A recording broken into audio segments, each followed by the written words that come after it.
So in terms of technically, let's say you're not totally wiped out. Let's say you just kind of got this a little bit of a raw throat. Yeah.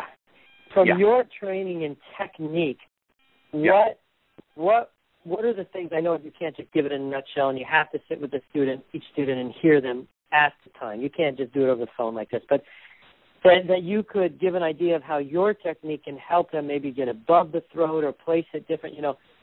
Would you be able to do something? Give us something like that?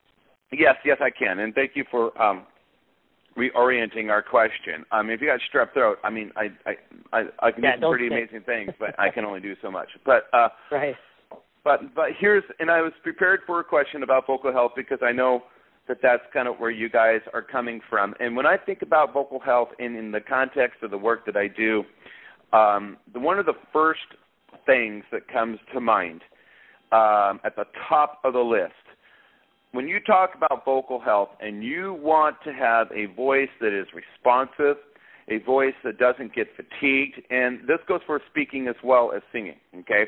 A voice that will respond for you, you need to work the musculature and the coordination for vocal fold compression.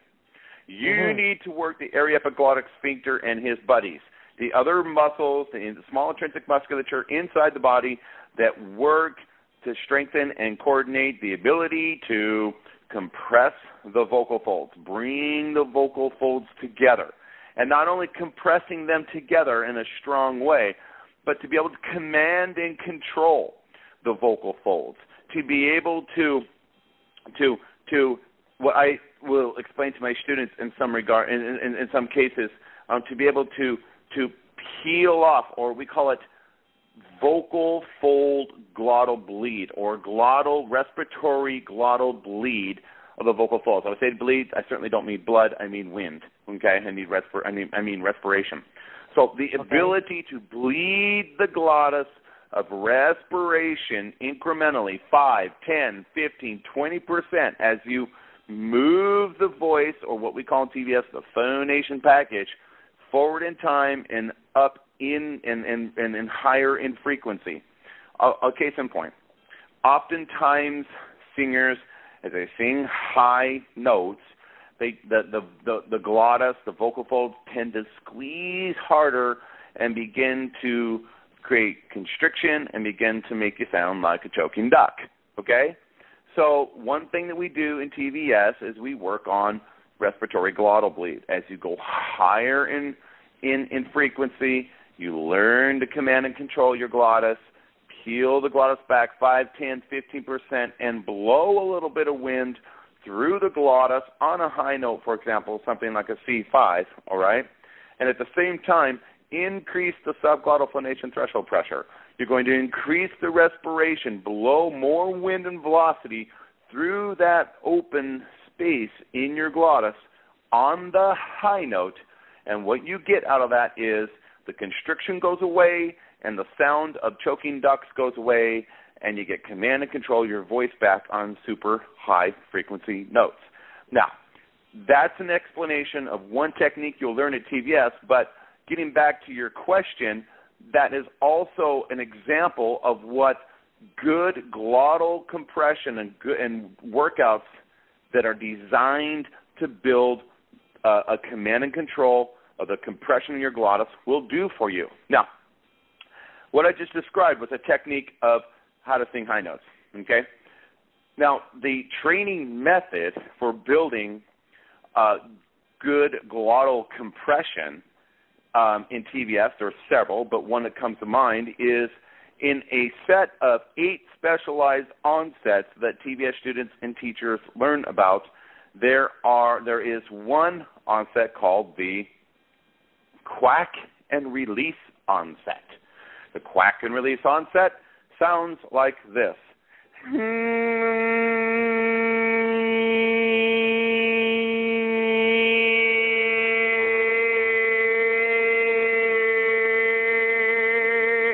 Okay, so I just performed for you, actually I didn't perform it, but I just demonstrated for you the quack and release onset. Now, I know it's weird, it's kind of silly and goofy sounding, But what you heard is a highly compressed compression of my vocal folds when you heard that quacky me sound color in the onset that I just gave you. Doing this in the shower, in the car, in your lessons with me, doing it until the cows come home, doing it until your friends and your family kick you out of the house and they're sick and tired of hearing you go, all right, doing it for a good 4 to 6 weeks will build amazing strength and coordination of vocal fold compression. So at the end of the day, not only is your singing more responsive and sounding more beautiful and powerful, but your speaking voice will also sound more beautiful and powerful and animated. I tell you what we're going to do. I think we'll wrap it up as we do a lot of times, because this has been just great content and discussion. I learned a tremendous amount. I do on everyone, but now I learned a whole bunch of more technical stuff that's really going to make me think and take a look at your videos and YouTube and all kinds of your products across the board. Let me just recap for everybody who we had. Robert Lunte, the two major places you can find him. One, of course, the Vocalist Studio, but also the Modern Vocalist. And Rob, maybe you can give a quick shout-out, either a direct cell phone, an email, something if people want to get a hold of you. Well, sure. Of course, please do reach out to me at robert@thevocaliststudio.com. I'm available to talk to you about private training over Skype. I do Skype vocal lessons. It's majority of my clients are working with me over Skype from all over the world, or you can do a training intensive in Seattle. If you're a voice coach or you're interested in creating a career as a voice coach, the TVS Certified Instructor Program is also something I would love to talk to you about. The product, the 4 Pillars of Singing, as I said, it's been sold in over 90 countries around the world. It's not a product that was completed and then I put it down and kicked my feet up and rested and that is never being improved. It's a product that's always been improved. You're always going to get the absolute latest and greatest and the best that I can possibly give to you in terms of vocal techniques and training and how to help you sing with the 4 Pillars of Singing. And if you have questions regarding that, I'd be very excited to answer them for you.